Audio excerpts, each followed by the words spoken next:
فرمان معصوم حدیث پیمبر نہج البلاغہ توحید کے بارے میں اتنے فرامین موجود ہیں کہ کسی ایک ویڈیو میں سمانا ممکنات میں سے نہیں۔ امیر المومنین فرماتے ہیں یاد رکھنا، اللہ کی ذات صفات ایسی ہیں عقلیں اس تک پہنچ نہیں سکتی، آنکھیں اسے دیکھ نہیں سکتی، کان اسے سن نہیں سکتے، ہاتھ اسے چھو نہیں سکتے، زبان اسے چکھ نہیں سکتی، اور محسوسات اسے محسوس نہیں کر سکتے۔ بس اس کے بارے میں اتنا ہی تصور ہے کہ وہ ہے، خالق ہے اور مالک ہے۔ مالک اور بندے کے درمیان رابطہ کیا ہے؟ خالق ہے، مالک ہے، وہ کیا ہے؟ وہ ہے سریع الرضا، بہت جلدی راضی ہو جانے والا۔ اور میں کیا ہوں؟ انسان کیا ہے؟ گناہوں پہ سرکش، گناہوں کے لیے تیار، بہت دیر بعد توبہ کرنے والا انسان، مگر وہ سریع الرضا، بہت جلد راضی ہو جانے والا۔ یہ اس کی صفت ہے۔ پھر وہ غفور ہے، وہ کریم ہے، وہ رحیم ہے۔ 70 اور 700 اور 70,000 تک ماؤں جتنی محبت اپنی مخلوق سے کرتا ہے، احاطہ انسان کی عقل اس کا کر ہی نہیں سکتی۔ اجلا ہے ولایت سے میرے من کا جریدہ، اجلا ہے ولایت سے میرے من کا جریدہ، پڑھتا ہوں میں توحید کے اوصاف حمیدہ، لکھتا ہوں رسالت کا امامت کا قصیدہ، اہل جہاں آؤ سنو میرا عقیدہ، کیا بس دہر میں ایک فیصلہ کن بات یہی ہے، نہ دہر میں اللہ نہ محمد نہ علی ہے، نہ دوسرا اللہ نہ محمد نہ علی ہے۔ کون خالق، کون مالک؟ حیدر کا شرف عقل ٹھکانے سے بڑا ہے۔ آئیے ولایت کے راستے پہ چل کے ولایت کے توسل سے ہم توحید کو سمجھتے ہیں۔ حیدر کا شرف عقل ٹھکانے سے بڑا ہے، ادراک کی دنیا میں سمانے سے بڑا ہے، وحدت کا ولی بھی تو رسالت کا وسیع بھی، ان دو سے ہی چھوٹا ہے، زمانے سے بڑا ہے۔ حدیث معرفت، ان دو سے ہی چھوٹا ہے، زمانے سے بڑا ہے۔ کون ہے خالق، کون ہے مالک؟ جو 14 کا بھی خالق ہے، جس کی پہلی تخلیق 14 ہے، اور 14 کو خلق کر کے محسن نقوی صاحب کی بلا کے نثر کے جملے یاد آ گئے۔ فرماتے ہیں تمام حمد ہے اس اللہ کی جس نے 14 کو اپنی پہلی مخلوق بنایا، اور انہیں غور سے پھر اپنے آپ کو غرور سے دیکھنے والا اللہ تھا وہ۔ عرض ہے علی زمین پر رکھتے ہوئے جبیں اترا، علی جبین پہ رکھتے ہوئے زمین اترا، جہاں جلیل نے چاہا علی وہیں اترا، علی زمین پہ رکھتے ہوئے جبیں اترا، جہاں جلیل نے چاہا علی وہیں اترا۔ اور علی کے ماننے والوں یہ بات بھی سن لو، علی خدا کی نفی کے لیے نہیں اترا، علی خدا کی نفی کے لیے نہیں اترا۔ آخری 4 مصرے حمد کے اعتبار سے اور فضائل کے اعتبار سے، جس کی دہلیز پہ 14 کی جبیں جھک جائے۔ میں کون ہوں، آپ کون ہیں، مولوی کیا ہے، شیعہ کیا ہے، سنی کیا ہے، انسان کی سرکشی کیا ہے؟ جس کی دہلیز پہ 14 کی جبیں رک جائے، کون اس ذات کا امکان میں ہم پلہ ہے؟ جس کی دہلیز پہ 14 کی جبیں جھک جائے، کون اس ذات کا امکان میں ہم پلہ ہے؟ اور یا علی تیری ولایت کی قسم ہے مجھ کو، میرا وہی اللہ ہے جو تیرا اللہ ہے، میرا وہی اللہ ہے جو تیرا اللہ ہے۔ کیوں؟ مسجد کوفہ کے محراب پہ امیر ممکنات نے کیا کہا؟ میرے اللہ، علی تیری عبادت جنت کے شوق میں نہیں کرتا،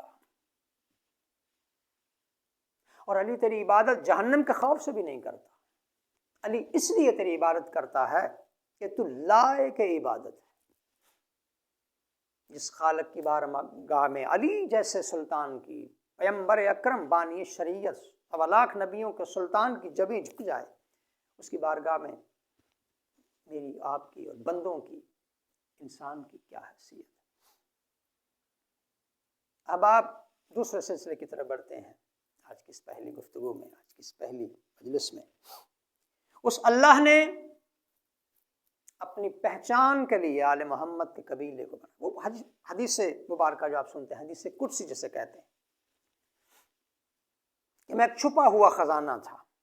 حدیث قدسی ہے، اللہ فرماتا ہے میں چھپا ہوا خزانہ تھا، میں نے چاہا کہ میں پہچانا جاؤں، تو پھر مجھے کچھ لوگوں سے محبت ہوئی. یعنی کائنات کے جوہر اصل، تخلیق کا اصل مقصد اول کیا ہے؟ محبت. وحدت اپنے آپ کو پہچانا چاہتی تھی، محبت ہوئی، اور 14 کو اپنی محبت کا وسیلہ اور ذریعہ قرار دیا. تو جس اللہ کو اپنی پہچان کے لیے آل محمد کے چنے ہوئے قبیلے کی ضرورت تھی، پھر ہوا کیا؟ اس اللہ نے 14 کو اپنی پہچان اور معرفت کا ذریعہ قرار دیا. 14 نے حق نہ ادا کر دیا. تاریخ تو اٹھا کے دیکھی، سب کچھ دے دیا اس کی رضا کے لیے. اب آپ دیکھیے، اللہ نے جس خاندان کو اپنی پہچان کا وسیلہ قرار دیا، اسے کیا دیا؟ اسے فضائل دی، اسے فضیلت دی، اختیار دیا. شفیع روز جزا بنایا پیغمبر اکرم کو. اور یاد رکھیے گا، معاشر کے ہجوم میں سب زبانیں گونگ ہو جائیں گی، کچھ نہ کچھ بول سکے گا، سکوت معاشر ہوگا. وہاں صرف محمد و آل محمد کی آواز اور شفاعت اللہ کی بارگاہ میں گونجے گی. اللہ نے یہ اختیار دیا آل محمد کو اپنی معرفت اور پہچان اور خدمت اسلام کا، خدمت توحید کا. اللہ نے یہ صلہ دیا، یہ اختیار دیا. کیوں؟ الجزاء الاحسان الا الاحسان. اللہ نے آل محمد کو فضیلت دی، اختیار دیا، عزت دی، منزلت دی، قدر دی. مگر کلمہ پڑھنے والوں نے، مخلوق نے، امت نے آل محمد کو کیا دیا؟ دکھ، درد، مصیبت اور توہین کی کوشش. آپ اندازہ تو کریں، پیغمبر اکرم فرماتے ہیں جتنے مصائب 1.25 لاکھ نبیوں پہ آئے، تنہا محمد پہ آئے، تنہا میری ذات پہ آئے. آگے چلیے. امیر المومنین، جانشین رسول، داماد رسول، امیر المومنین، جن کا سلام کا ہی جملہ السلام علیکہ یا اول المظلوم، اے پہلے مظلوم تم پر ہمارا سلام ہو. کیوں پہلا مظلوم کہا گیا؟ اس لیے رسول دنیا سے گئے، دنیا کی آنکھیں پھر گئیں، رسول کی آنکھیں بند ہوئیں، دنیا کی آنکھیں پھر گئیں. پہلا حق قصب کیا امیر المومنین کا. پھر اس کے بعد مدینے کے چند کمینے امیر المومنین کے ساتھ توہین آمیز رویے کے ساتھ پیش آئے. ہاتھ وہی تھے جنہوں نے بدر، خیبر، خندق کو اکھاڑا تھا، فتح مکہ تک جس کی تلوار کے صدقے میں اسلام پھیلا تھا. ہاتھ وہی تھے، تلوار بھی پاس تھی، مگر پاس پیمبر تھا، وصیت پیمبر تھی. ہر قسم کی توہین برداشت کی، نظر انداز کیا گیا، حق کو غصب کیا گیا. آئیے رسول اللہ کی بیٹی، اکلوتی بیٹی تھی یہ نقطہ نظر کے مطابق، کیا دکھ، درد اور تکلیف نہیں دی گئی؟ چند دنوں کے بعد اس دروازے کو آگ لگا دی گئی جس دروازے پر رسول 6 مہینے تک آیت تطہیر کی تلاوت کرتے رہے. بی بی کہتی گئی، اہل سنت کی مساجد سے میں نے یہ جملہ سنا ہے، بی بی کا نوحہ پڑھتے ہیں اہل سنت علماء بھی، خطباء بھی، بابا آپ کے بعد مجھ پہ اتنی مصیبتیں آئیں، سفید راتوں پہ آ جاتی تو سیاہ راتیں بن جاتی، سفید دنوں پہ آتی تو سیاہ راتیں بن جاتی. یہ جملہ کیوں کہنا پڑا؟ کبھی آپ سوچیں نا، اپنے علماء سے پوچھیں کیا دکھ پہنچا پیغمبر بیٹی کو؟ بنو ہاشم موجود، علی موجود، حسنین کریمین موجود، ہوا کیا؟ کون تھے دکھ دینے والے؟ دروازہ جلانے والے کون تھے؟ توہین کرنے والے کون تھے؟ بی بی کو جھٹلانے والے کون تھے؟ امام حسن 50 ہجری میں زہر دے دیا. سید الشہداء امیر المومنین کا لخت جگر حضرت امام حسین علیہ السلام کربلا کے جنگل میں اپنی آل اولاد کے ساتھ، یاور و انصار کے ساتھ، بیٹوں بھانجوں مہمانوں کے ساتھ بے دردی کے ساتھ ذبح کر دیا. کون تھے؟ یہودی، نصارہ؟ نہ، کلمہ پڑھنے والے مسلمان. یہ تھا اجر رسالت دیا جا رہا ہے. رسول کا جنازہ مسلمانوں نے اس طرح پڑھا ہی نہیں. علی کے جنازے پہ چند لوگ، سیدہ کے جنازے پہ چند لوگ، حسن کے جنازے پہ تیر، حسین کا جنازہ پڑھنے والا ہی کوئی نہیں. السلام علیکم یا علم.